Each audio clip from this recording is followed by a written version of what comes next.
Listo. Hola, buenas tardes.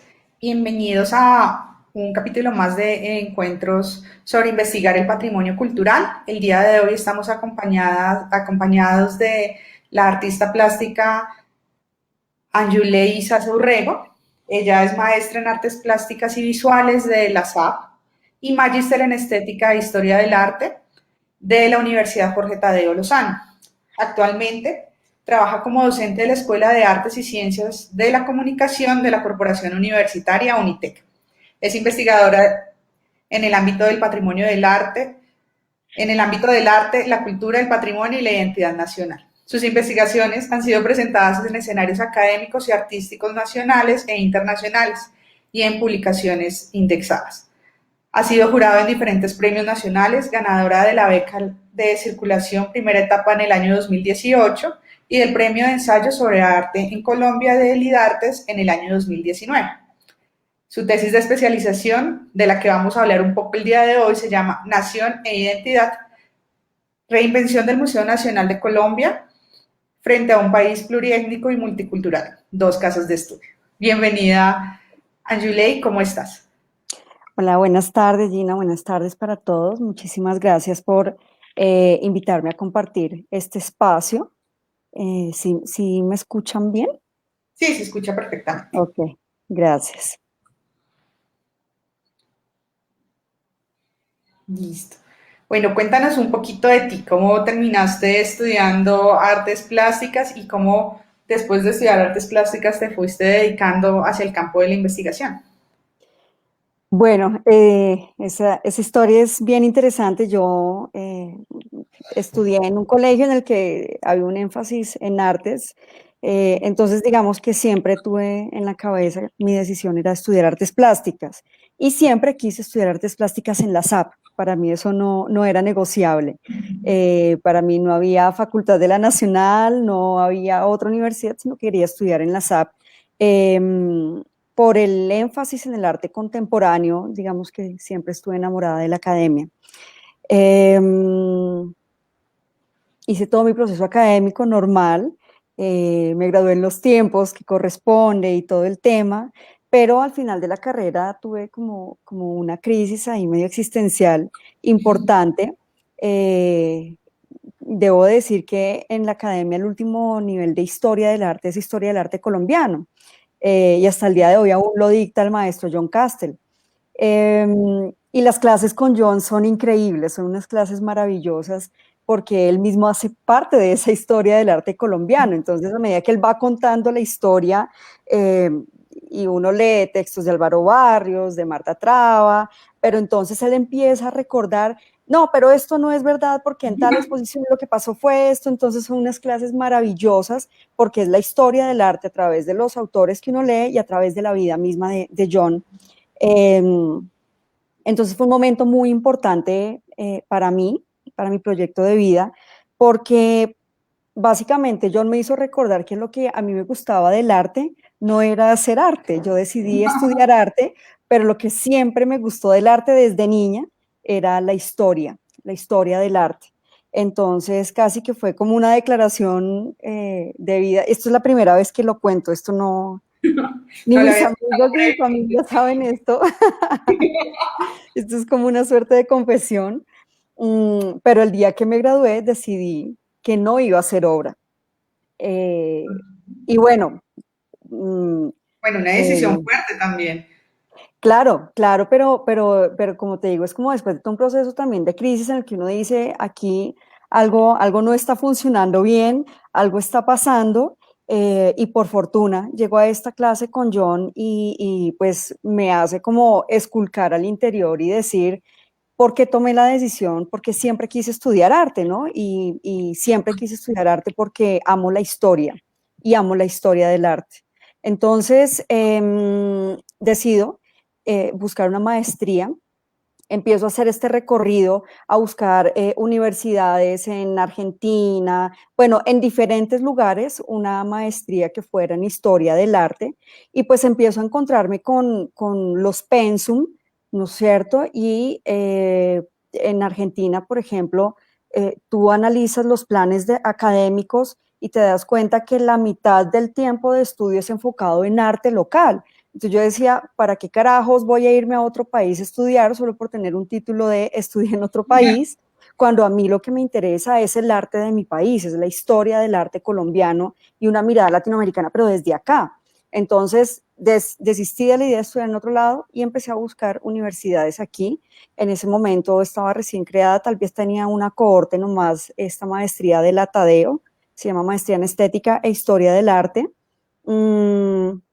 Y pues es una gran maestría, es una maestría increíble, tiene unos profesores bastante interesantes, y pues nada, digo, aquí es, y pues decido cursar la maestría en ese momento. Por cosas de la vida se extendió, bueno, tuve 2 hijos.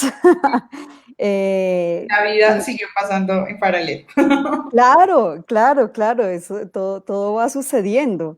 Entonces, pues nada, llegó a la maestría y pues hay un interés muy importante de mi parte hacia la historiografía y de otro lado me interesan muchísimo procesos locales que se relacionan justamente con las representaciones sociales. Es un tema que me apasiona porque es muy grande, tiene muchísimos aristas, muchísimos puntos de vista desde donde uno puede comprender los fenómenos de una sociedad tan compleja como la nuestra.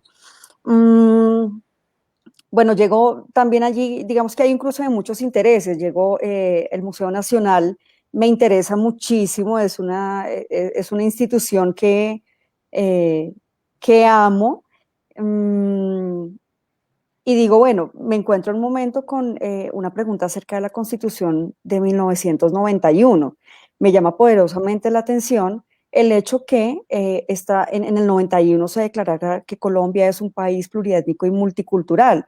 Entonces, me surge una pregunta importante es, ok, ¿qué hizo, más bien, qué hicieron las entidades del Estado que están a cargo, entre comillas, de generar esa representación social o ese relato de nación para vincular una identidad que es pluriétnica y multicultural? Claro. Esto tiene muchísimas complejidades, ¿no? Porque hay varios analistas que dicen Colombia de un día para otro se levantó, amaneció, abrió los ojos y era pluriétnica y multicultural.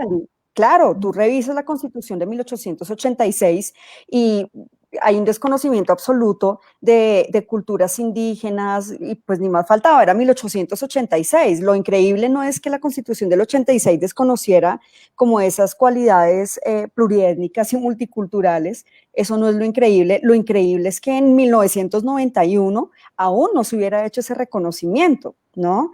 Entonces, bueno, cuando uno mira como el gran organigrama del Estado, llega uno al Ministerio de Cultura y por ende al Museo Nacional de Colombia, y mi gran conclusión fue, parece ser y está en la misión del Museo Nacional compilar un relato de nación. Entonces dije, bueno, miremos qué hizo entonces el Museo Nacional para responder a esta nación pluriétnica y multicultural, ¿no? Entonces, ese es Bueno, como yo el tengo origen de la un poco tesis. como una pregunta, digamos, ahí. Tu tema, digamos, de investigación que está muy relacionado un poco como con tus intereses generales y que fuiste descubriendo a la larga al finalizar de tu carrera de pregrado y arrancar un poco el tema de la maestría, ¿qué materias tuvieron, digamos, una influencia importante en definir un poco ese tema? ¿Cómo terminaste viendo el tema de la Constitución? Si fue una cosa que se dio de manera particular por alguna investigación que tú estabas realizando, por alguna duda en específico que tenías, o si llegaste a través de algún camino que mágicamente te terminó llevando hacia esta senda. Bueno, un poco de todo, ¿no? En la maestría, pues particularmente las clases de estética, bueno, tuve la oportunidad de ver unas clases de arte y política, entonces esto empieza como a generar varios cuestionamientos. Mm, en el año 2008 yo tuve la oportunidad de ir a una exposición en el Museo Nacional que se llamó Río Magdalena Navegando por una Nación. En ese momento la curadora del Departamento de Arqueología y Etnografía era Margarita Reyes, y ella fue la curadora de esta exposición junto con Germán Ferro, quien en este momento es el director y curador del Museo del Río Magdalena, que además es increíble ese museo, cuando puedan ir, es un museo bien lindo que queda en la ciudad de Honda. Publicidad política no pagada, ¿no? No tengo nada que ver con el museo, pero es divino. Entonces, yo voy a esta exposición y ellos precisamente lo que se proponen es presentar un relato de nación a través del recorrido del río Magdalena. ¿Sí? Entonces, conforme avanzan contando la historia del río, van contando casi que la historia de consolidación de la nación colombiana, desde su nacimiento eh, hasta su desembocadura, entonces van pasando por diferentes momentos históricos. Y bueno, esa exposición empieza a generar como esa inquietud acerca de cómo representar diferentes identidades, ¿no? En un mismo recorrido, en una exposición, en una misma exposición. Es una exposición con la que hicieron un esfuerzo titánico, si se quiere, por hablar primero de todas o de muchísimas regiones por donde pasa el río Magdalena. O sea, esto es hablar de la costa, es hablar del Magdalena Medio, es hablar de Antioquia, es hablar de las culturas prehispánicas también en San Agustín. Entonces, me llamó poderosamente la atención la colección de objetos que presentaron en esta exposición. Entonces, digamos que eso abrió la puerta de entrada. Y por otro lado, sí, un poco de magia, ¿no? Ya después, cuando arranco como todo el proceso, me doy cuenta que mi pregunta realmente era por la Constitución, y eso sí no salió de ninguna clase, ni, no, no sé ni siquiera cómo llegué a la Constitución, pero me di cuenta que ese era como el punto central del asunto, ¿no? Y pues ahí ya te estoy contando un poco del desarrollo de la tesis. Digamos que lo que siguió fue hacer aquí como para contar un poco metodológicamente cómo fue el proceso de investigación. Eh, con este punto de partida, estas inquietudes sobre lo pluriétnico, sobre la representación, sobre el papel del Museo Nacional, entonces viene pues toda una labor importante de biblioteca, de archivo. El centro de documentación del museo es increíble, tiene muchísima información, están muy dispuestos a contribuir con todos estos procesos académicos.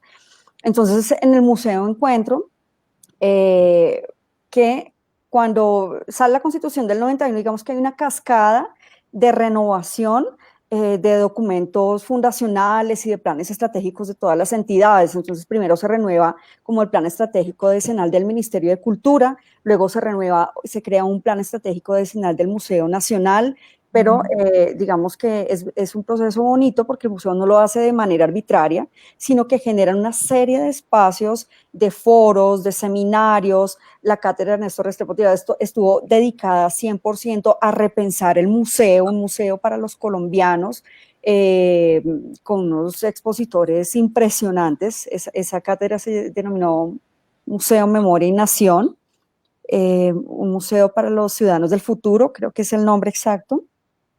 Y que estuvo muy ligada como a la construcción un poco de la política pública para museos también. Sí, claro, claro, porque había un vacío, ¿no? Por eso digo que al museo le tocó como una labor titánica, porque esto implicó muchas cosas, ¿no? No era solamente proyectarse él solito hacia dónde iba a ir, sino casi que consolidar todo un ecosistema para él y para los otros museos. De hecho, ellos generan unas líneas estratégicas fundamentales y una de ellas es fortalecer los museos del país.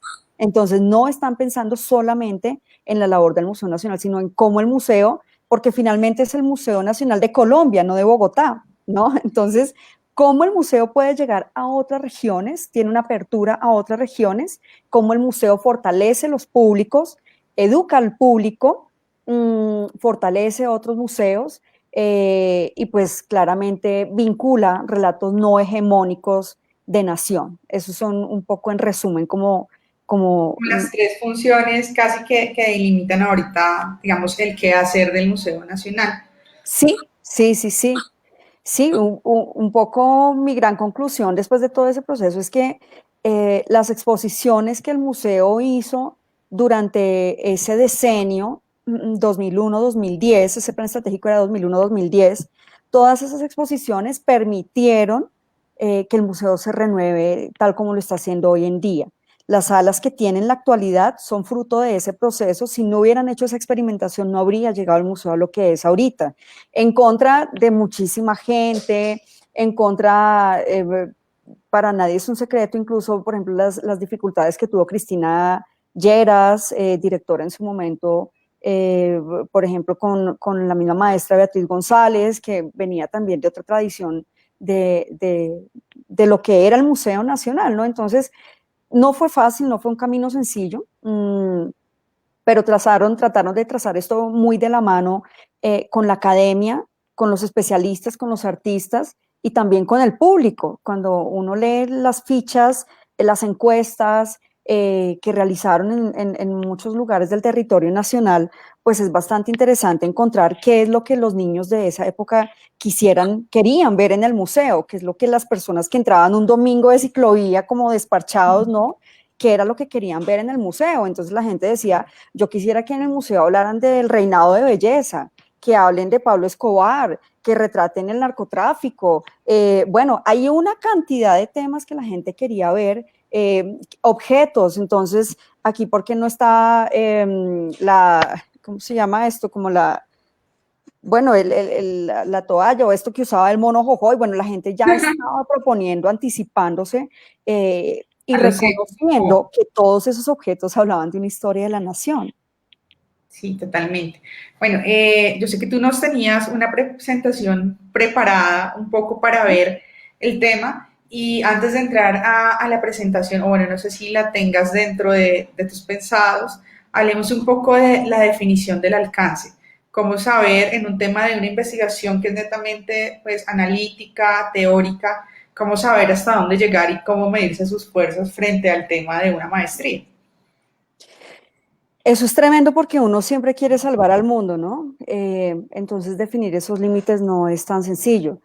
En mi cabeza, ¿qué estaba? O cuál fue como ese límite que logré plantear? Lo que quería era analizar qué estrategias proyectó el Museo Nacional Ujú. de esas estrategias que planteó, qué hizo, efectivamente, qué hizo. Entonces me doy cuenta que se estructuran dos departamentos curatoriales, el de arte e historia, arqueología y etnografía. Ok, analicé todas las exposiciones que se hicieron durante ese decenio en ambos departamentos curatoriales y seleccioné una de cada uno para ver qué estrategias fueron las que implementó el museo y poder generar como un análisis de qué pasó, ¿no? ¿Qué hizo el museo frente a esta declaración de la Constitución, ¿no? ¿Qué faltó, qué sobró, qué buenos intentos se alaban, que no sé, poder analizar simplemente. ¿Mm? Listo, entonces entremos ahora sí frente al tema de la presentación. Sí, gracias. Bueno, en esta presentación les voy a hablar de una de esas exposiciones, precisamente. Esta es la exposición que seleccioné el Departamento de Arte e Historia. Es una exposición que para la época fue supremamente interesante. O sea, yo quisiera que nos situemos no en el museo de hoy, no en los museos y las galerías que visitamos hoy, sino que nos situemos en pleno 2006, 2007, donde hay algo incluso que es bastante increíble y lo lee uno en los comentarios que hicieron las personas, los visitantes. La gente no había visto en el museo pantallas instaladas. Entonces, comenzando por ahí, esta exposición fue una gran innovación en muchísimos sentidos. Bien,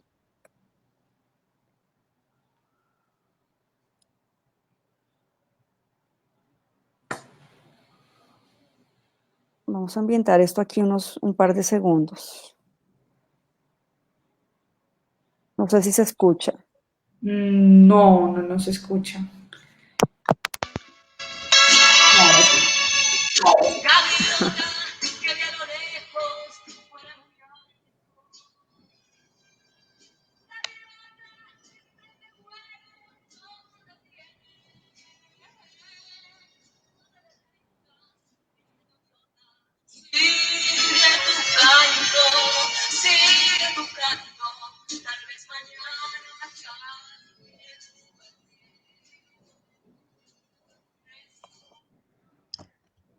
Bueno, esto era como para ambientar un poco qué es lo que se viene, qué fue lo que se vio en el Museo Nacional. Entonces tenemos esta exposición que se realizó en el museo, en la sala alterna. Es la sala pequeñita que queda al fondo del museo en el año 2009, entre 2009 y 2010. Esta exposición se realizó con el apoyo de RCN, de la Asociación de Amigos del Museo, Caracol Televisión. Bueno, fue una alianza bastante interesante. Aquí hay que comprender como un contexto, un antecedente importante, eh, y es que digamos, esta exposición se enmarca en otro grupo de exposiciones que presentó el museo, con el propósito justamente de reconocer como en la cultura popular aportes a la consolidación de la identidad nacional. Y pues si uno va un poco más a fondo, pues nos podemos encontrar allí la figura importante de Jesús Martín Barbero en el Ministerio de Cultura por estos años. Entonces hay una resonancia que él logra por medio de estas exposiciones e incluso por medio de lo que tú comentabas hace un momento, Gina, en términos de la política pública, ¿no? Entonces, todos estas declaraciones, planes estratégicos que el museo está consolidando tienen muchísimo que ver con esta visión de Jesús Martín Barbero desde el Ministerio de Cultura, en donde dice, ok, ¿qué pasa con los diferentes medios de comunicación? ¿Mm? Hay muchísimos mecanismos de consolidación de la identidad nacional y deben ser reconocidos independientemente que vengan de la cultura popular, que vengan no sé, de la televisión, del comercio, no importa, pero tienen una resonancia y una consolidación que no se puede desconocer. Entonces, Jesús Martín Barbero incluso empieza a invitar a que se reflexione acerca de cómo debería pasar también a colecciones del Estado, o debería resguardarse desde el Estado las grabaciones, como todo ese patrimonio fílmico, pero también empieza a incluir las telenovelas allí en esto, y eso es una gran novedad para el momento. Esta novela lo que busca es entonces permitir un acercamiento a los aportes de la cultura popular a la construcción de nación entre 1948 y 1991 específicamente. Digamos, no esta exposición solamente, sino un grupo de exposiciones. Buscan eso, como esculcar en la cultura popular entre el 48 y el 91, a ver qué está sucediendo allí. Esta exposición, que se llama Un país de telenovela, entonces retoma 10 novelas, 10 telenovelas entre el 84 y el 94. Eh, la primera es Pero sigo siendo el rey, Gallito Ramírez, San Tropel, Caballo Viejo, Quieta Margarita, Azúcar, La Casa de las Dos Palmas, Escalona, La Potrasaina y Café con aroma de mujer. Entonces, esta exposición en su guión curatorial se divide en 4 segmentos. El primero busca presentar la música y la oralidad como representación de la identidad de un pueblo. El segundo segmento representa los escenarios, trae los escenarios de la vida cotidiana. El tercer segmento habla acerca de la religiosidad y las creencias. Y el cuarto segmento, quién es y dónde vive, el vestuario en la caracterización. ¿Qué es lo importante? Reconocer que más allá de los clichés que se generen por las regiones, es decir, cómo es el costeño, cómo es el paisa, cómo es el rolo, más allá del cliché, lo importante es reconocer que estas novelas, estas telenovelas tuvieron un aporte en el sentido de en todas las regiones del país fue posible conocer, por ejemplo, cómo es el paisaje del otro lado.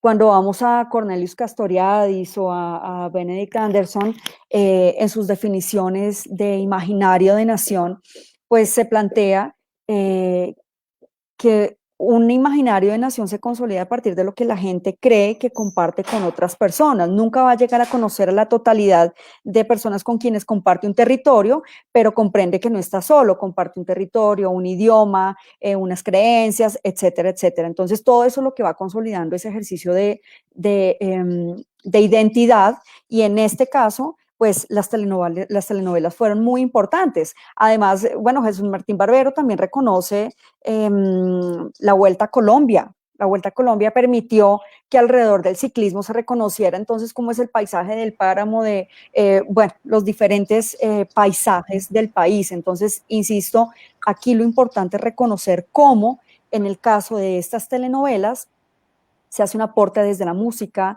desde las tradiciones orales, y bueno, ya vamos a ver más adelante que hago un recorrido muy rápido por estas telenovelas, qué es lo que aportaron a ese imaginario de nación. Yo creo que algo Sí. que veía dentro de tu documento de investigación y que me pareció importante era que precisamente esta selección del museo tuvo mucho que ver con la llegada de la televisión a color.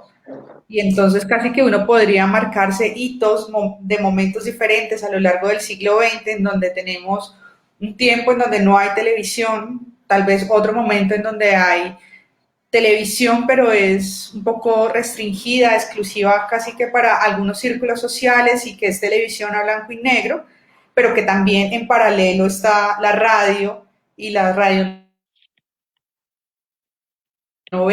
y digamos que se dan otro tipo de dinámicas y digamos, esta exposición se centra un poco en donde la televisión se hace masiva y también donde tiene ya color, entonces tiene como aspectos que van enriqueciendo ese tema del comunicar a un país de manera masiva. Entonces creo que, digamos que eso Sí, era algo que me parecía muy valioso y quería ver cómo lo viste tú también y cómo enriqueció eso tu investigación. sí, es fundamental ahí sumarle a los elementos que tú acabas de mencionar el hecho de, bueno, llega la televisión a color, pero además empieza a hacerse como una inversión en infraestructura y se puede empezar a grabar al aire libre. Entonces, Mm. no todo tiene que ser dentro de sets montados, ¿no? Y eso ya marca una diferencia radical. Es importante mencionar que a finales de los 80 y los 90 se consolidan en América Latina como telenovelas importantes, las colombianas, las venezolanas y las mexicanas. Y las telenovelas colombianas van a marcar una diferencia, digamos que las mexicanas y las venezolanas en cuanto a la forma de narrar las historias, hay aspectos muy similares que incluso se mantienen hasta la actualidad. El rol de la mujer, entonces es la mujer pobre que se enamora del patrón y bueno, ese tipo de cosas y la telenovela colombiana va a marcar, incluso en esas temáticas, como vamos a ver más adelante, unas diferencias. ¿Qué más nos caracteriza? Bueno, el tema del paisaje, el tema del folclore. Adicionalmente, se me fue la palabra que era lo que iba a decir adicionalmente. Pero bueno, esta telenovela La colombiana. telenovela costumbrista casi. Claro, claro. Y el tema de la música va a ser muy importante porque sin importar la región que se esté abordando, el tema musical va a ser allí fundamental y por eso arrancaba yo con esta canción de Gaviota, porque además es música que en las producciones más importantes, no en todas sucede, pero sí en las más importantes, pues es la protagonista quien la canta. Entonces vamos a ver la Potrasaina cantando, a Margarita Rosa de Francisco, a Carlos Vives, entonces son producciones como muy completas en ese sentido. Entonces ya recordé que era lo que iba a mencionar. Algo fundamental de la telenovela colombiana es el tema del humor, ¿no? La telenovela mexicana y venezolana es un drama y todavía, ¿no? Uno ve los memes que sacan de estas novelas esas mujeres para cortarse las venas, es una cosa tremenda, pero aquí en Colombia la telenovela siempre ha estado cargada de un sentido del humor muy característico. Entonces, bueno, aquí ustedes pueden pensar, esta sala es muy pequeña, sin embargo, lo que hicieron fue, no sé cómo lo lograron, pero para hablar de estas 10 telenovelas, adaptaron toda esta sala alterna, trajeron elementos originales de la producción de estas telenovelas, ¿no? Entonces aquí vamos a encontrar el acordeón que se utilizó en la producción de Escalona, ¿no? Eh, esta sala que ustedes están viendo aquí en la fotografía, se me perdió el mouse. Esta sala, pues lo que busca es ambientar cómo eran las salas de la casa de esa época, ¿no? Y situar a las personas en ese escenario. Mm, yo tuve la gran fortuna de haber asistido también a esta exposición en su momento y realmente algo que me pareció muy bonito fue la experiencia de los visitantes, el hecho de regresarse a esta sala y decir, uy, sí, así era la casa de mi abuela, los comentarios que las personas hacían en torno a la novela en sí, a los personajes, recordaban, uy, sí, este era el cura que se caía, el cura que hacía tal cosa, bueno, entonces, Era como una digamos, identificación fácil de este aspecto que se evalúa desde la historia, un poco como desde la entidad máxima de un museo, es algo con lo que me identifico de una forma muy personal. Creo que eso ayuda mucho como a fortalecer precisamente ese otro capítulo de la formación de públicos y también como la generación de empatía entre el espectador y un poco como la exposición que tenemos al frente. sí, claro, porque además esta exposición duró pues siempre algunos meses, compartió escenario con una exposición de Felisa Burstyn en la sala de lado, entonces pues muy interesante porque la gente tuvo la oportunidad de ver casi que, no diría que por primera vez, pero sí es de las primeras ocasiones en que la gente empieza a encontrar, porque es el propósito de todo este grupo de exposiciones de ese decenio, presentar otro tipo de objetos, otro tipo de narrativas. Entonces genera una identificación muy importante con el público. Aquí tenemos, bueno, otra fotografía de esta sala de música y oralidad, entonces están reproduciendo constantemente escenas de las telenovelas o sus bandas sonoras. Sí, estaba pensando que más allá de los 80s y 90s, que fue un poco como el periodo que se estudió a través de esta propuesta y que tú también trabajaste a través de tu investigación, precisamente el tema de la música es algo que es frecuente aún en las telenovelas pues actuales colombianas, entonces no ha sido una cosa como que se delimitó a un momento en el tiempo, sino que se ha seguido desarrollando y casi que es como un campo de trabajo el tema de las novelas asociadas a personajes, a cantantes, a la historia de vida de muchos músicos y que pues actualmente hoy están repitiéndose dentro de las franjas top de los canales nacionales. Sí, tienes razón. Fíjate que esos elementos como la música, el tema del el escenario real, eh, se siguen manteniendo hasta el tema del humor, ¿no? Estas telenovelas siguen estando cargadas como de esa picardía. ¿Sí? Este es un tema muy frecuente en las telenovelas de los 80 y los 90 y es el tema de la religiosidad y las creencias. Entonces vamos a ver que siempre va a haber un cura del pueblo o la viejita rezandera. Entonces son elementos muy, digamos, muy nuestros y es interesante este confesionario que ellos traen aquí. em, es de la telenovela, se me fue aquí el nombre, perdón. Tranquila. Este es de Santropel. Y entonces este confesionario, por un lado, cuando la gente se arrodillaba, lo que encontraba era una cámara en donde se reproducían escenas nuevamente de la telenovela. Y pues quiero insistir en señalar que ese es un elemento muy importante porque eso no había sucedido en el museo de una forma tan contundente. Establecer esos diálogos como por medio de la tecnología fue una gran novedad para las personas. Aquí es un poco como la escena de lo que nos estabas contando, ya visto desde el Uh -huh. confesionario. Sí, así es. Bueno, Y ese bueno, tema de la novela de Saint-Tropez yo no la recuerdo muy bien, pero sé que el personaje central también pertenece, era precisamente el cura. Entonces es importante como ver cómo se convierten en personajes dentro de la narrativa de estas historias y cómo en algunas ocasiones casi que son protagonistas dentro de las mismas.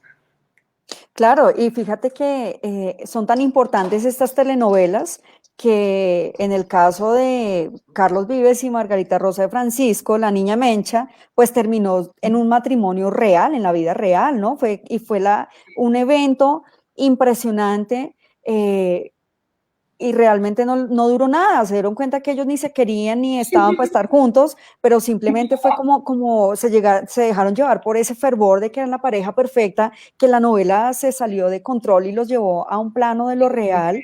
Entonces, eso habla como de la magnitud de cómo socialmente hay una apropiación de estas telenovelas, ¿no?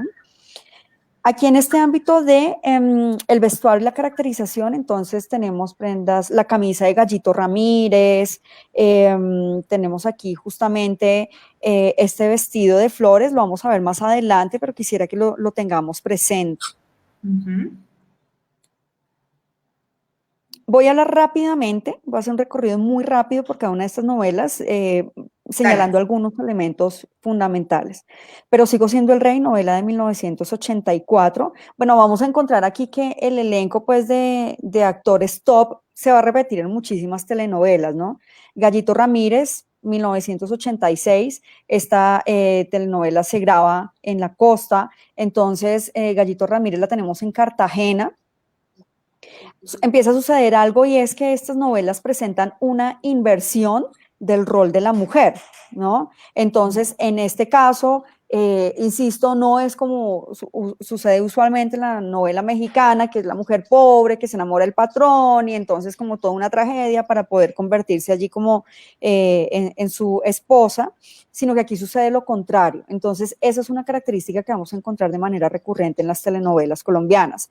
Aquí tenemos Santropel. Santropel es de 1987, fue grabada en el Líbano, Tolima, y básicamente pues es la historia de un pueblo en donde hay muchísimas mujeres, está el cura y solo como dos hombres solteros y llega un soltero muy codiciado, entonces es el tropel que se arma alrededor de las mujeres solteras queriendo casarse con este hombre que al final termina siendo un fraude, ¿no? Pero como tú mencionabas, en este caso, el cura pues tiene un papel muy importante y es como el que llama como a la cordura, pero también es como el foco como del humor en la telenovela, ¿no? El nombre del cura es Pío Quinto Quintero y el nombre del soltero codiciado es Gentil Cortés Caballero, ¿no? Entonces, este tipo de Todo tiene cosas, que rimar. exactamente. Aquí tenemos Caballo Viejo del 88, pues es una telenovela que a mí francamente me sorprende muchísimo. Es la historia de este hombre mayor a quien su sobrina de 20 años va a visitarlo, viaja a donde él está y pues él termina enamorándose de su sobrina y entonces es toda la novela, la historia de amor entre tío y sobrina por encima de prejuicios morales, familiares, de todas estas cosas. Entonces sí me ha sorprendido poderosamente en un país tan godo como el nuestro, como Caballo Viejo tuvo tanta resonancia, ¿no? O posiblemente es porque es una historia bastante real, ¿no? Quieta Margarita de 1988. Azúcar es una telenovela supremamente importante en el 89, primero porque tiene una producción casi cinematográfica, eh, digamos que es la primera telenovela que se sale un poco de ese plano del humor y se viene al plano de llevar una novela a la pantalla chica. ¿Sí? Una novela escrita. Entonces, hay toda una caracterización de los personajes. Es una telenovela que por primera vez presenta cuál es el rol. Esta telenovela se desarrolla en un ingenio de azúcar y entonces presenta por primera vez cómo son las labores reales de los obreros en los ingenios.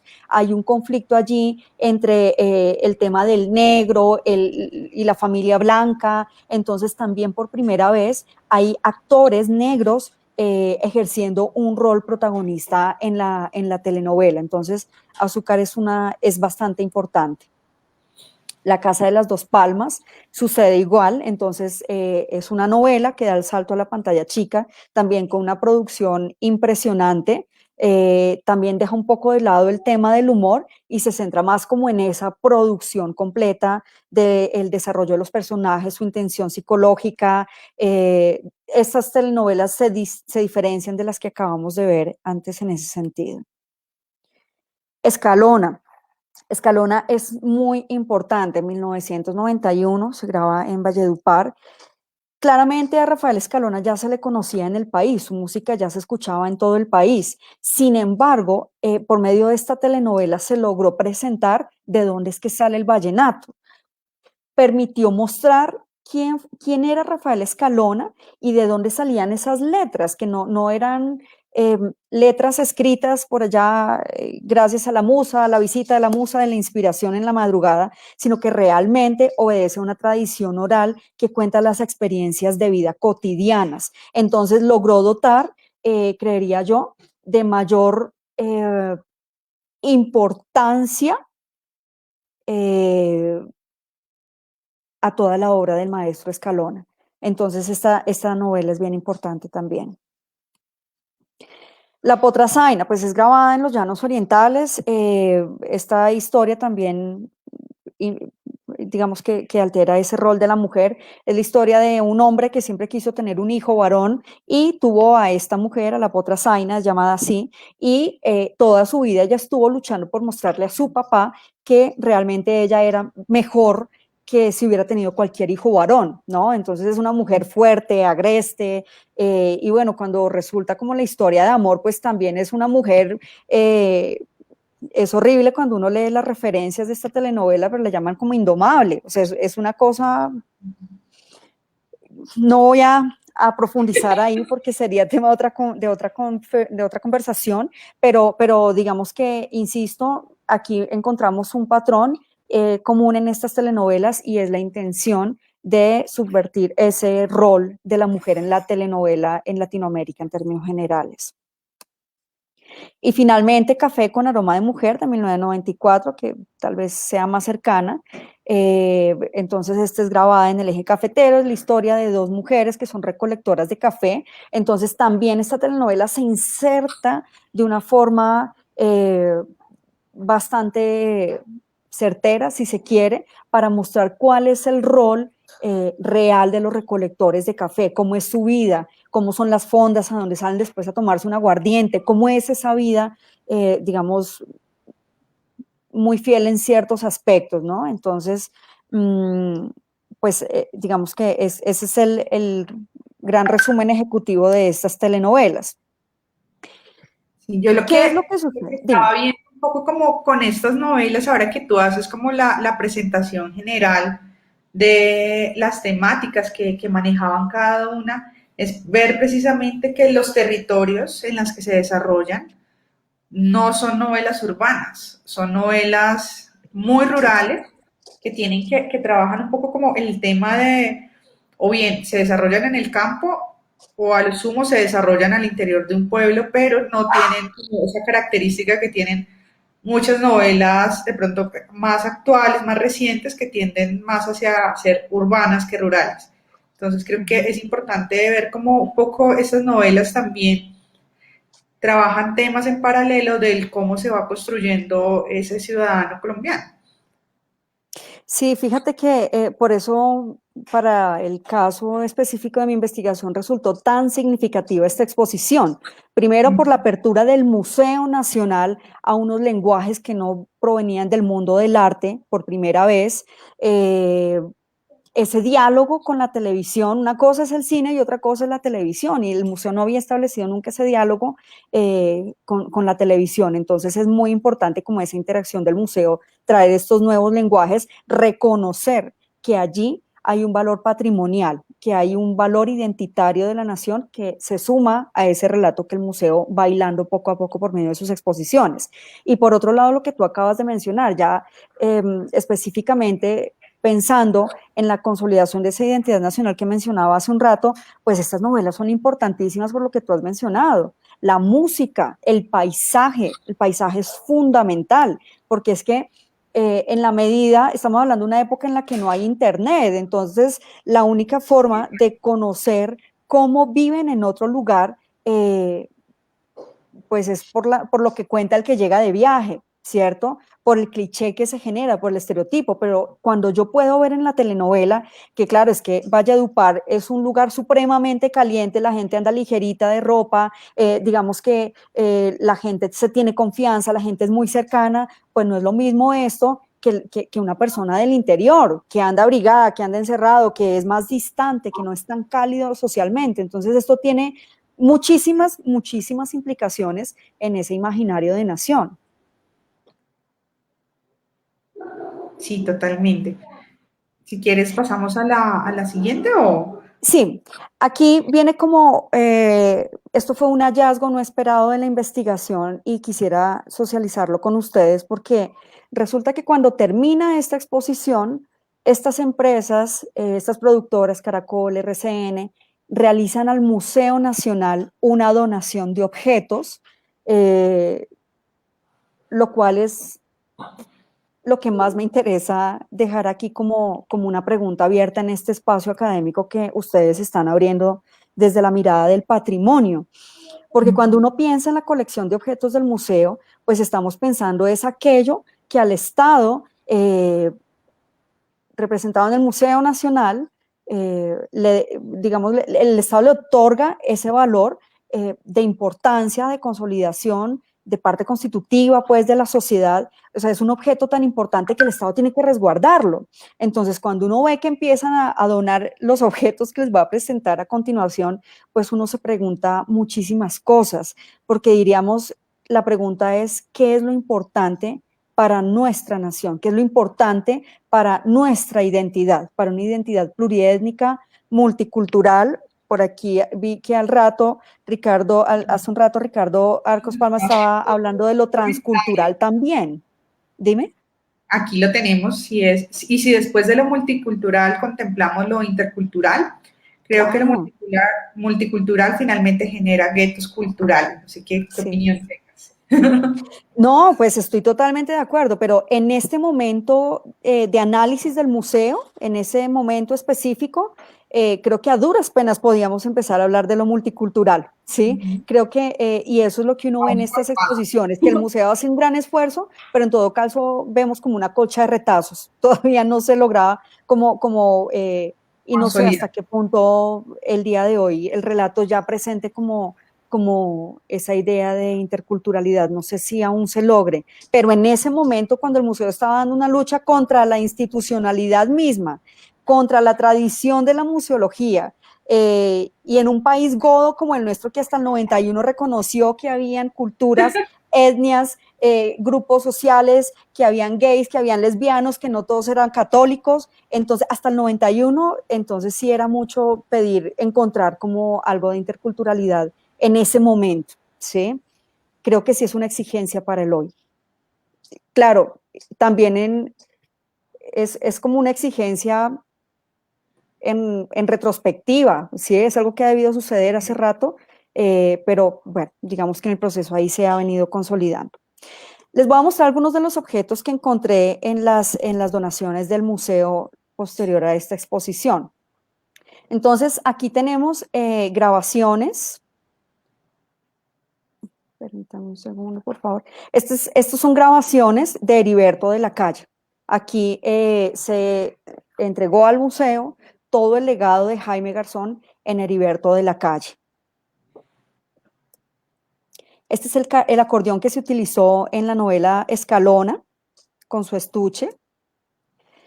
Estas son fotografías en gelatina de la tía Cena en la telenovela Caballo Viejo. La tía Cena es un personaje también icónico, súper importante, protagonizado por Consuelo Luzardo. Estas fotografías están firmadas por ella. Y bueno, vamos a ver que este personaje fue tan icónico, tan representativo, que sus prendas de vestir casi todas fueron a parar al museo. Aquí tenemos los guantes de la tía Cena. Cuando les decía hace un rato que tuvieran presente este vestido de flores, pues este es el vestido que utilizó Silvia de Dios, es un vestido y una balaca que utilizaba en su personaje de Nora Márquez. Este es el corbatín de Eustaquio Pineda, esto es todo de Caballo Viejo, ¿sí? Y es que hasta esto es importante reconocer cómo las telenovelas en cada momento impactaron, o sea, yo alcanzo a recordar y con esto no lo hago por poner en evidencia mi edad, pero recuerdo que cuando salió La Potrasaina, pues eso salía en radio, ¿cierto? Y las mujeres usaban una camisa horrible amarrada en el ombligo, ¿no?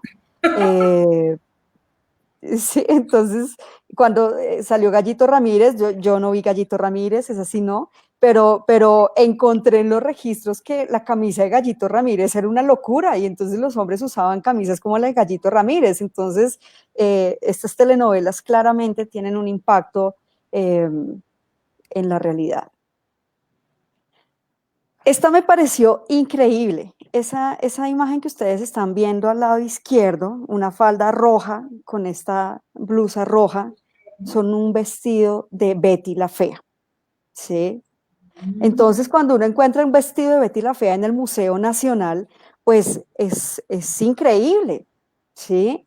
Aquí tenemos la camisa de Gallito Ramírez y uno dice, definitivamente esto fue un baldado de agua para el Museo Nacional, un sacudón para empezar a involucrar otros objetos en su colección que no tienen una carga aurática como las obras de arte o objetos de orden científico, que también tiene una colección de tipo científica, el Museo Nacional. Entonces, insisto, el vestido de Betty la Fea, la camisa de Gallito Ramírez, y esto sí es todavía más bizarro, ¿no? Esto es un poco de ropa, o sea, aquí tenemos 10 prendas que fueron utilizadas en Caballo Viejo por diferentes personajes, es decir, y aquí lo que vemos son 3 pantalones de drill que se pueden comprar en unas pulgas, es decir, aquí esto no tiene nada de espectacular, entre comillas, pero el hecho que se done y el hecho que el museo lo reciba está reconociendo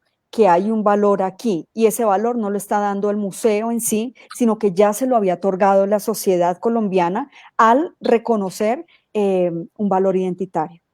Claro, y ese tema también es importante ver que se enlazan mucho con la cotidianidad. Como los objetos que nos presentaste no son objetos precisamente pues especiales, relevantes por su, digamos, independencia o singularidad, sino que son elementos casi de la vida cotidiana, pero que ayudaron a construir la identidad de cada uno de los personajes. Entonces, la forma en que se vestía Betty era absolutamente particular y hacía parte de la construcción misma del personaje y ver también que esa construcción de personaje es tan identificada que se puede, digamos, ligar directamente a su modo de vestir o a su modo o a sus anteojos o a, digamos, a distintos elementos que actualmente también nos ayudan a construir lo que sería casi que un tema de marca personal y de cómo se consolida la imagen de manera independiente en cada uno de nosotros. Sí, mira que hay algo muy interesante cuando uno revisa las exposiciones de ese momento del museo y casi que paralelo a esta exposición el museo estaba cumpliendo 185 años. Y entonces cuando ellos se ponen a revisar la colección de objetos que tienen, se dan cuenta que tienen objetos que dan cuenta de la nación, no sé, como hasta el 45 o algo así, y crean una exposición bien interesante que se llamó Si lo tiene, tráigalo.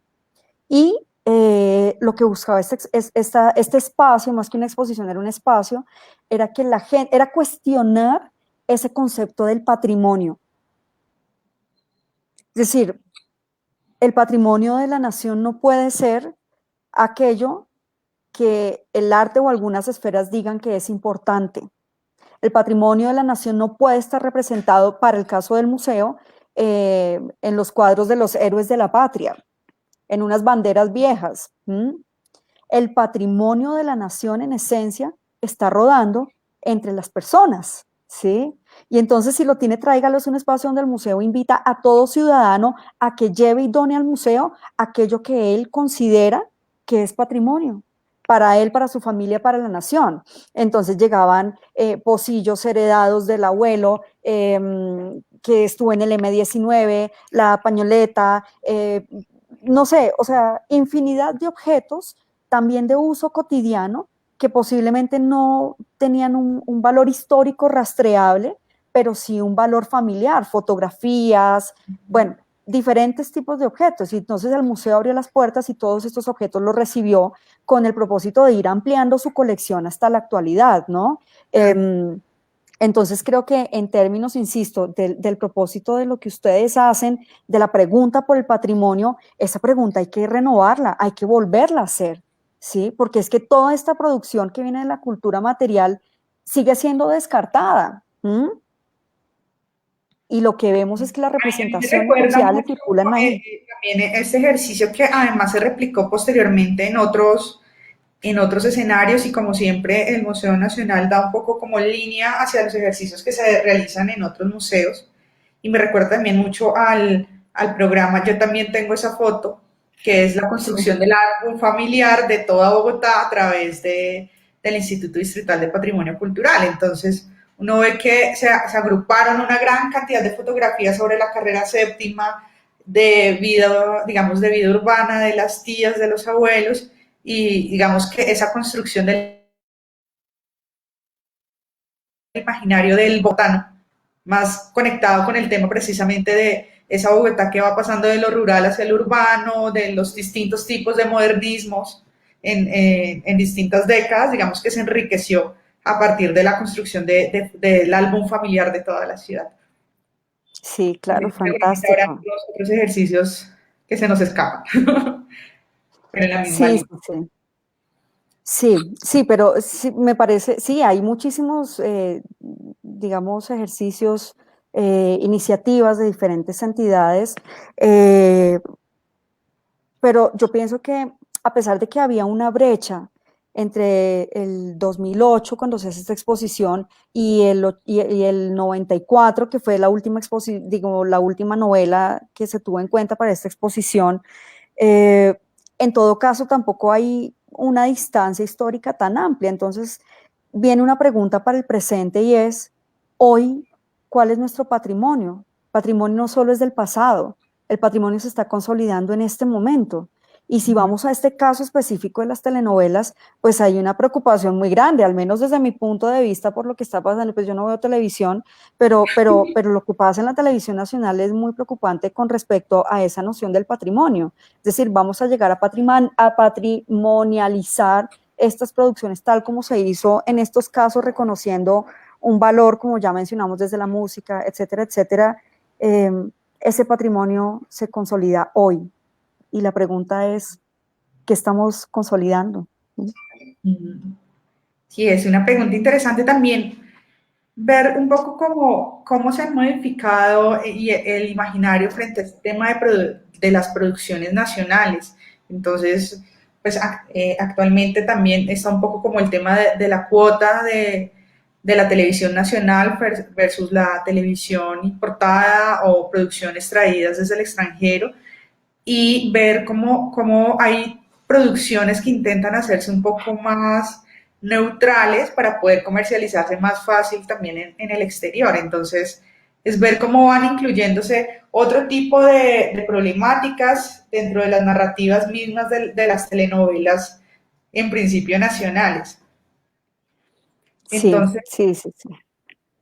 es como importante ver y qué es lo que se comercializa y qué es lo que se vende, si necesariamente en ese momento era un poco como es lo que hay, lo que puedo ver, porque no hay más opciones y en un momento en donde ahorita la gama de producciones es muy amplia y se puede decidir o ver o no ver televisión o recibir pues servicios de streaming de distintas producciones y también un poco como elegir si quiero ver producciones nacionales o extranjeras. Pero en las ciudades, fíjate, y uno se preguntaría, ¿y qué pasa en el sector rural? ¿No? Donde obligatoriamente tienes que ver producciones nacionales. Entonces, no sé, es un contraste bastante fuerte y es una pregunta casi con respuestas lamentables, ¿no? Porque a pesar de que en esas telenovelas uno reconociera el ejercicio del cliché y demás, eh, hay unos valores allí que enriquecieron a la sociedad colombiana del ámbito rural. Mm, el tema del paisaje es fundamental en esa consolidación de identidad. Y aquí uno diría, obligatoriamente estamos reiterando la idea de que Colombia es un país narco, traqueto, violento, etcétera, etcétera. Eh, y bueno, posiblemente la forma en que nos vean afuera parte de cómo nos vemos nosotros mismos. Ujú. Totalmente. Pero también hay algo interesante al verlo con cierta distancia histórica, y es ver producciones que por el tema precisamente de esta eventualidad de la pandemia, pues que se están repitiendo y entonces yo hice un poco como el ejercicio de ver esas novelas que se están repitiendo y encontraba que no les sentía o la suficiente empatía o la suficiente gracia o que digamos que al tener otras discusiones que se han desarrollado desde el momento en que se produjeron a hoy, por ejemplo, el tema precisamente de la mujer, de la feminidad, de cómo es el tema de las relaciones de poder, pues ya uno las ve como totalmente anacrónicas y dice, digamos que el contenido de las historias empiezan a desdibujarse porque están cargadas de pronto de discursos con los que ya no es tan fácil congeniar. ¿O tú cómo Sí, sí, las sí. has visto? Sí, totalmente, totalmente. Por eso señalaba yo el caso de Caballo Viejo. A mí me parece increíble esa telenovela. No entiendo cómo caló también una sociedad tan goda como la nuestra, ¿no? Entonces, bueno, hacia al lado del humor, supongo que también más de uno se identificaría, eh, pues es tremendo. Pero bueno, esa es la sociedad colombiana. Con el humor matizamos y dejamos pasar muchas cosas.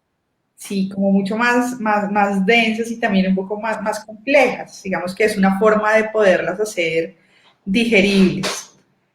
Estaba Exacto. pensando un poco como en otras telenovelas de pronto un poco más recientes, bueno, más recientes también como de la década de los 90. Estaba pensando más como en temas Lolita, asociado también un poco como al tema Claro. de Cambio Viejo, y uno decía, bueno, eso ahorita podría ser también, pudo haber sido para escándalos en su momento y puede ser para escándalos actualmente frente a otro, la construcción de discursos y también la generación de conciencia frente a otras problemáticas.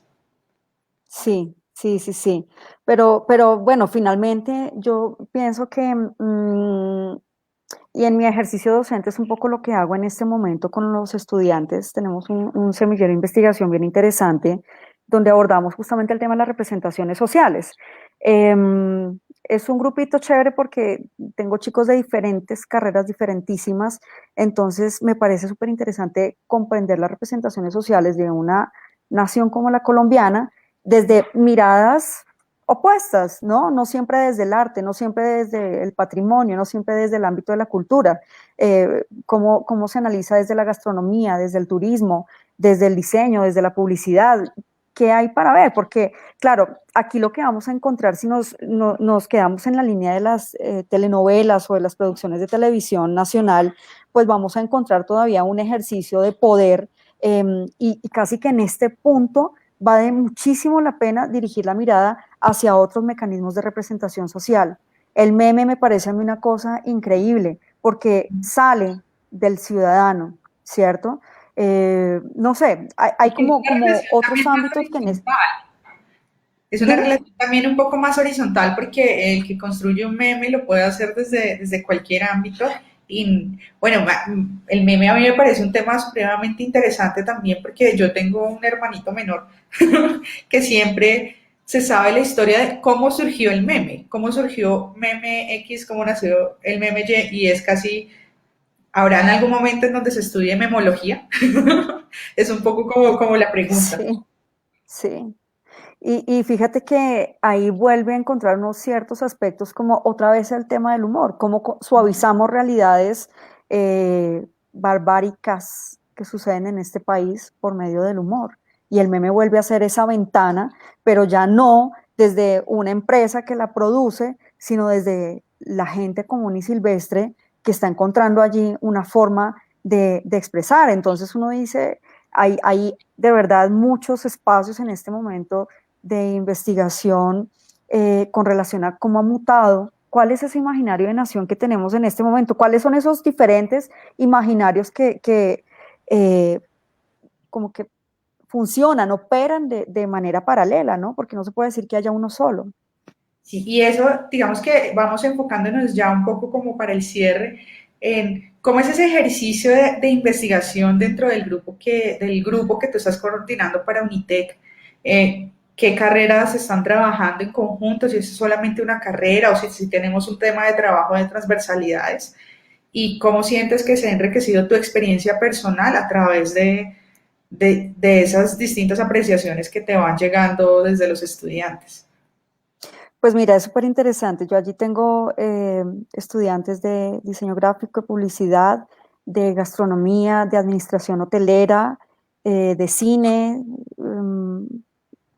tal vez hay algún estudiante de animación también, y es supremamente interesante porque, claro, digamos que mi proyecto de investigación personal como investigadora, pues sigue como en este momento estoy abordando las representaciones sociales, pero vistas de forma transdisciplinar, ¿no? No, es decir, cómo tomamos metodologías que vienen de la sociología, de la psicología, de otras disciplinas, para comprender contextos que claramente no se pueden ver desde una perspectiva únicamente. Entonces, digamos que esa parte teórica la desarrollo en el proceso que llevo actualmente y los chicos, cada uno plantea un fenómeno de fotografía, también tengo estudiantes, cada uno plantea fenómenos que le interesan. Entonces, tengo, por ejemplo, hay un estudiante que es fotógrafo precisamente y el chico, por iniciativa propia, lleva un año eh, tomando registro de las manifestaciones que han ocurrido en Bogotá.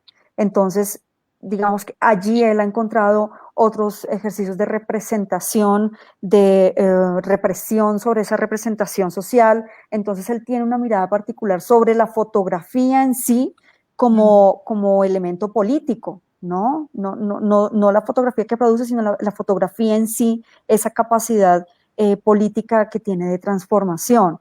Entonces ellos van proponiendo fenómenos que les interesa con relación a estas realidades. Algunos de ellos tienen intereses solamente teóricos, otros aspiran a llegar como a obras creación. Entonces, bueno, son procesos bien interesantes, pues que vamos fortaleciendo y considero que este es un tema. eh, Vuelvo a hacer publicidad. Si hay un psicólogo que quiera sumarse, un sociólogo, sería fantástico poder abrir esto a otras áreas del saber para comprender estos fenómenos sociales de manera holística.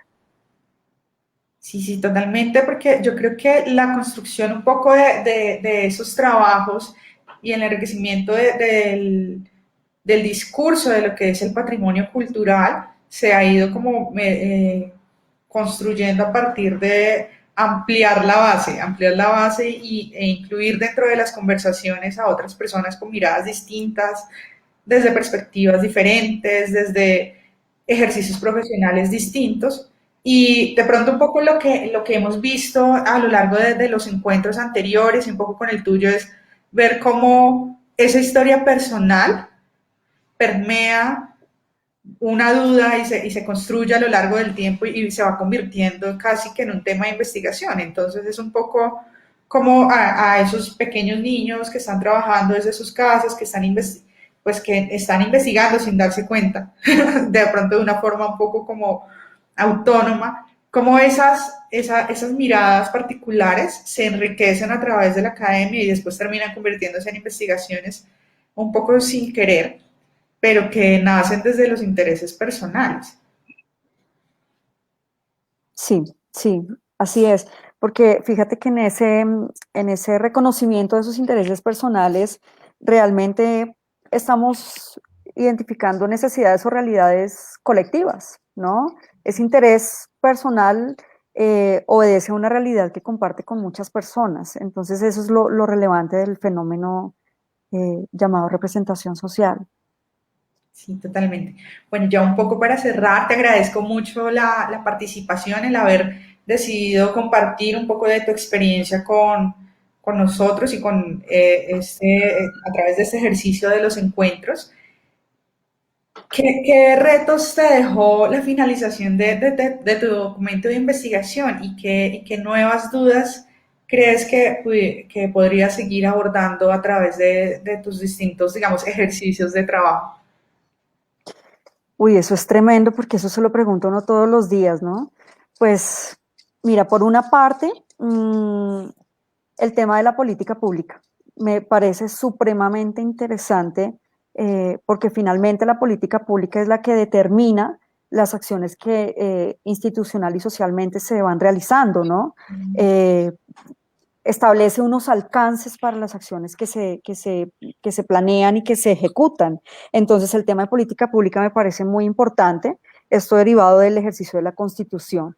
Y por otro lado, como te comentaba, el componente representaciones sociales se volvió para mí en un aspecto fundamental, eh, porque es un concepto muy difícil de definir, pero eh, evidente en la realidad.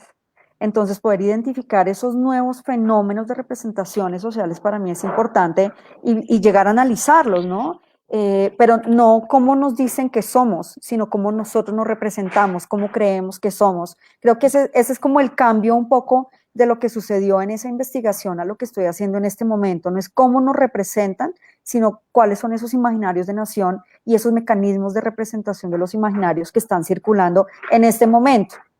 ¿Sí? Totalmente. Bueno, tenemos una pregunta desde el perfil de egresados de arquitectura de la Universidad de Boyacá y Pilar Torres nos pregunta, ¿cuál es la mejor forma de hacer difusión a la comunidad de temas de investigación para atrapar y envolver a la gente con el patrimonio cultural? Trabajar con ellos. A mí me parece que las instituciones cometen un gran error cuando llegan a socializar resultados con las comunidades. Me parece que las comunidades deben participar desde el comienzo. Posiblemente a veces se subestima la capacidad que tienen las comunidades para definir conceptos, bueno, para participar en cualquier proyecto de investigación. Y creo que ese es el mayor error. Las comunidades deben estar desde el momento en que se formula un objeto de estudio. Es lo que yo diría. Porque, y fíjate que en temas de patrimonio, donde lo que se busca es generar una identificación de la sociedad con un objeto patrimonial, con, etcétera, pues qué mejor manera de lograrlo que si esta comunidad participa desde el comienzo, ¿no? Muchísimos son los casos donde las comunidades son las que desarrollan las estrategias de salvaguarda, perdón, de difusión. Es la única manera. De resto es un ejercicio de colonización de nuevo. Sí, muy interesante la posición que nos propones, especialmente para cómo la comunidad se hace un actor visible dentro de la construcción de esas mismas políticas públicas y cómo se empodera. Digamos que cada vez vemos más como esos ejercicios, digamos, se van haciendo más amplios y que a veces pues simplemente se desarrollan como un checklist, una necesidad para poder garantizar cierto nivel de gobernanza, pero por otro lado, cuando el ejercicio se hace con cierta necesidad de hacerlo de una manera auténtica, puede llegar a construir políticas públicas no solamente para el ámbito de la cultura, sino para todos los ámbitos mucho más acertadas y consecuentes. De Bueno, acuerdo. te agradezco mucho compartir con nosotros estas posiciones y pues quedas cordialmente invitada posiblemente a encuentros posteriores que nosotros queramos realizar a partir de las inquietudes que también nos van compartiendo las personas que nos observan y poder continuar enriqueciendo como esa mirada hacia los patrimonios y cómo podemos contribuir a de las investigaciones.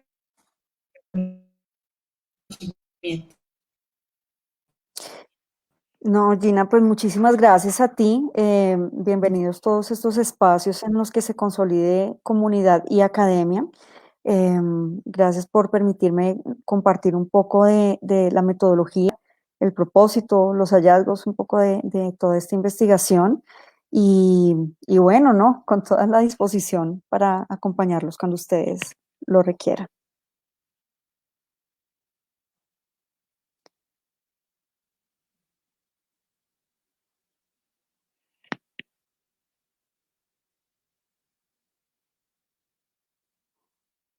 Gina, ¿estás ahí?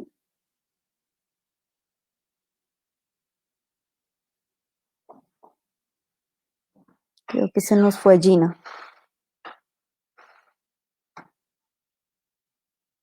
Bueno, muchísimas gracias a todos ustedes. Un abrazo.